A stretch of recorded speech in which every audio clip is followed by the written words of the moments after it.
લાખ રૂપિયા જે તમે લીધા છે એ શેના માટે લીધા છે એ બાબતે તમે અમને ખુલાસો આપો। અને જે વાસ્મો છે નલ સે જલ યોજના છે એ એજન્સીના અધિકારીઓ અને એ એજન્સીના માલિકો પાસેથી તમે લાખો રૂપિયા લીધા છે, એ લાખો રૂપિયા શેના માટે લીધા છે એ બાબતે પણ તમે ખુલાસો કરો। મનસુખભાઈ વસાવા, આજે તમે 11 બોટલની વાત કરો છો, અરે 11,000 બોટલ લાખો રૂપિયાનો દારૂ આ નર્મદા જિલ્લામાં રેલમ છેલમ થાય છે। અને અહીંયા ગાડી સ્ટેટ મોનિટરિંગની ટીમ આવીને અહીંયા ગાડી રેડ પાડે છે। નર્મદા જિલ્લાની પોલીસ શું કરે છે?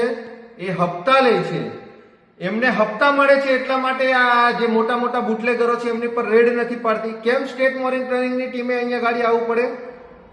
કેમ કે અહીંયા ગાડી ભારતીય જનતા પાર્ટીના ઘણા બધા નેતાઓ, એ તાલુકા પંચાયતના સદસ્ય હોય, જિલ્લા પંચાયતના સદસ્ય હોય, સરપંચ હોય કે આગેવાનો હોય કે